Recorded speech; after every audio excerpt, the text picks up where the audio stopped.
Pacifica Radio, I'm Christina Onnested. Donald Trump's criminal election hush money trial continues today. His former lawyer, Michael Cohen, is set to testify for the third day as Trump's defense lawyers try to chip away at Cohen's credibility.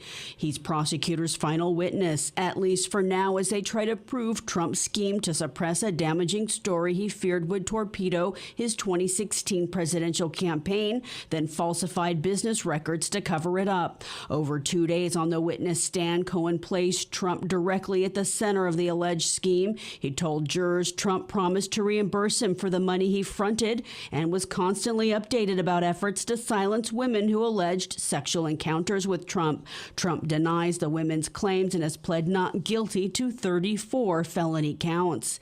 It's the first ever criminal trial of a former U.S. president and the first of 4 prosecutions against Trump to reach a jury, which he calls a witch hunt, and which Republican leaders are joining the chorus of condemnation.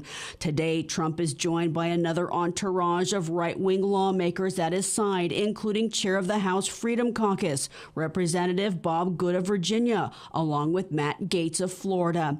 This comes after House Speaker Mike Johnson blasted Trump's prosecution outside the courthouse this week. Democrats condemned Johnson's speech. Edwin Vieira reports. House Democrats say they're disappointed by Johnson's comments coming just a week after they helped him keep his office. California Representative Pete Aguilar says Trump is using the cavalcade of conservatives outside the New York court to get around his gag order. And Aguilar says it's odd for the speaker to attack an independent criminal investigation, although Johnson is politically dependent on the former president. That's the price that House Republicans have to pay, and that's the price specifically Speaker Johnson has to pay to have President Trump have his back. I'm Edwin J. Vieira for Pacifica Network and Public News Service. Arguments are being made before the International Court of Justice over South Africa's genocide claims against Israel, this time in an effort to halt Israel's military operation in Gaza's southern city of Rafah, where more than half of Gaza's population has sought refuge. It's the 4th time South Africa's asking the International Court of Justice for emergency measures since it's launched proceedings alleging Israel's policies against Palestinians and its latest military action in Gaza amounts to genocide. Egypt is joining South Africa's genocide case at The Hague today.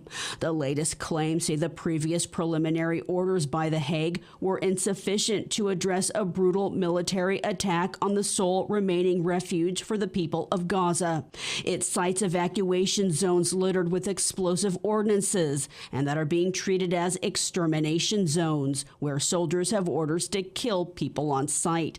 It says the Al-Mawasi area in Khan Yunis, where Palestinians in Rafah were forced to evacuate to, is mostly rubble and dirt, and that Israeli forces have repeatedly bombed it and shot children in the head as they attempted to forage for food. It also cites Israel's use of artificial intelligence to identify kill lists. The United Nations today said the number of Palestinians fleeing Rafah continues to increase. Here's spokesman Farhan Haq. 600,000 people, a quarter of Gaza's population, have been displaced from Rafah since the 6th of May as the Israeli ground operation there continues. The Office for the Coordination of Humanitarian Affairs says ground incursions and heavy fighting also continue to be reported in Deir al-Bala in central Gaza, as well as in Jabalia in northern Gaza. Many of the families now on the move, once again, have already been displaced repeatedly since October. In Jabalia, Israeli forces launched strikes on residential buildings and an ambulance. Israel says it's sending more forces into Rafah to further expand its ground offensive there, a day after Prime Minister Benjamin Netanyahu said the relocation of 500,000 Palestinians is proof enough they're making efforts to thwart civilian casualties. He says no humanitarian crisis has resulted there yet, as forewarned. No food has entered southern Gaza for more than a week, putting some 1 million Palestinians still in Rafah on the brink of starvation. Sudan is on the brink of famine as millions have fled amidst a civil war. According to the United Nations, Clementine Nkwea Salami, the UN's humanitarian coordinator for Sudan. The people of Sudan are trapped in an inferno of brutal violence. Famine is closing in. Diseases are closing in. The fighting is closing in. And there's no end in sight. Horrific atrocities are being committed with reckless abandon. Reports of rape, torture, and ethnically motivated violence are streaming in. Indiscriminate attacks are killing civilians, including young children. The warning comes a week after a new report from Human Rights Watch accuses the RSF paramilitary of waging a genocide in Darfur. Slovakia's prime minister is no longer in a life-threatening condition after an attempted assassination. Police say a lone wolf carried out the shooting and has been arrested, but have provided no other details on the alleged shooter.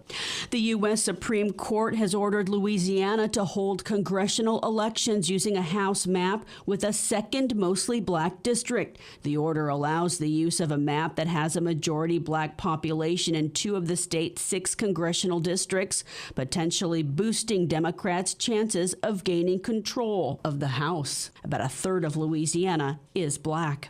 I'm Christina Onnested reporting for Pacifica Radio.